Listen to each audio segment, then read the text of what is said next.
నమస్తే, welcome to 99 TV. నేను ప్రియాంక. మీ చేతిలో ఉండే ఫోన్ మోగబోతోంది. అది మామూలు రింగ్ టోన్ కాదు, గుండెల్లో రైళ్లు పరిగెత్తించే సైరన్ సౌండ్. నిజంగా అసలు ఏం జరుగుతోంది? కేంద్ర ప్రభుత్వం ఎందుకు అందరి ఫోన్లను టార్గెట్ చేస్తోంది? దేశంలో ఏమైనా విపత్కర పరిస్థితులు తలెత్తే అవకాశం ఉందా, లేక మరేదైనా రీజన్ అయి ఉంటుందనేది అందరికీ అనుమానాలు రేకెత్తిస్తున్నాయి. ఆఫీస్లో మీటింగ్ మధ్యలో ఉన్నా లేదా ట్రాఫిక్లో చిక్కుకున్నా ఒక్కసారిగా మీ జేబులో ఉన్న ఫోన్ భీకరమైన శబ్దంతో అరుస్తుంది.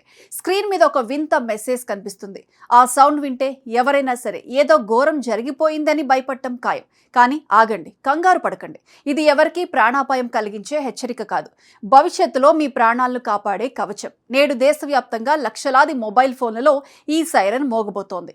కేంద్ర టెలికమ్యూనికేషన్ శాఖ, జాతీయ విపత్తు నిర్వహణ సంస్థ సంయుక్తంగా చేపడుతున్న ఒక భారీ ఆపరేషన్ ఇది. దీని పేరే సాచెట్. గతంలో తుఫానులు వచ్చినప్పుడు లేదా వరదలు ముంచెత్తినప్పుడు సమాచారం ప్రజలకు చేరే లోపే జరగాల్సిన నష్టం జరిగిపోయేది.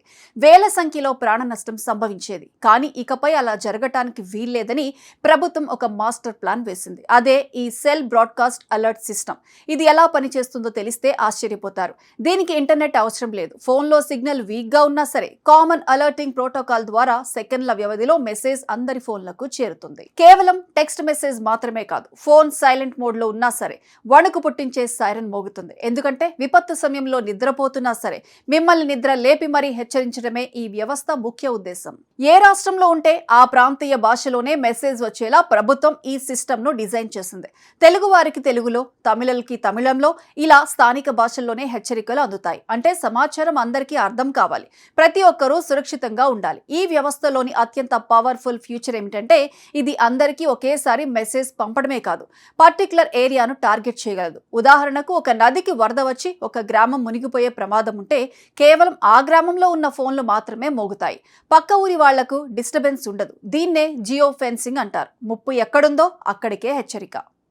అమెరికా, జపాన్ వంటి అగ్రదేశాల్లో మాత్రమే ఉన్న ఈ అధునాతన కామన్ అలర్టింగ్ ప్రోటోకాల్ ఇప్పుడు మన భారత్ సొంతం. విపత్తు నిర్వహణలో మనం ప్రపంచానికి ఆదర్శంగా నిలవబోతున్నాం. రేపు మీ ఫోన్ మోగినప్పుడు అది మీ ధైర్యాన్ని పరీక్షించదు, మీ భద్రతను నిర్ధారిస్తుంది. ఆ మెసేజ్ ను చూసి భయపడకండి, గర్వపడండి. ఎందుకంటే విపత్తుల కంటే వేగంగా ప్రయాణించే టెక్నాలజీ ఇప్పుడు మన జేబులోనే ఉంది. ఫోన్ కి మెసేజ్ వచ్చినప్పుడు మీరు చేయాల్సిందల్లా ఒకటే, ఆ మెసేజ్ చదివి ఓకే బటన్ నొక్కడం. అది కేవలం ఒక టెస్టింగ్ మాత్రమే. సో ఎవరు భయపడాల్సిన పని లేదు. ఈ టెక్నాలజీ వెనుక ఉన్న అసలు సీక్రెట్ ఏంటంటే ఇది ప్రాంతాల వారీగా అలర్ట్ చేస్తుంది. చిన్న ఎగ్జాంపుల్ ఏంటంటే ఆంధ్రప్రదేశ్ తీర ప్రాంతానికి తుఫాన్ ముప్పు ఉంటే కేవలం ఆ ప్రాంతంలో ఉన్న మొబైల్ టవర్ల పరిధిలోని ఫోన్లకు మాత్రమే ఈ హెచ్చరిక వెళ్తుంది. దీనివల్ల అనవసరమైన గందరగోళం ఉండదు. అదే సమయంలో ప్రమాదంలో ఉన్న ప్రతి వ్యక్తికి సమాచారం అందుతుంది. దేశంలోని అన్ని రాష్ట్రాలు, కేంద్ర పాలిత ప్రాంతాల్లో ఈ వ్యవస్థను ప్రభుత్వం సిద్ధం చేసింది. అంతర్జాతీయ ప్రమాణాలకు అనుగుణంగా రూపొందించిన ఈ సాచెట్ టెక్నాలజీ విపత్తుల సమయంలో మనకు ఒక రక్షణ కవచంలా మారుతుంది.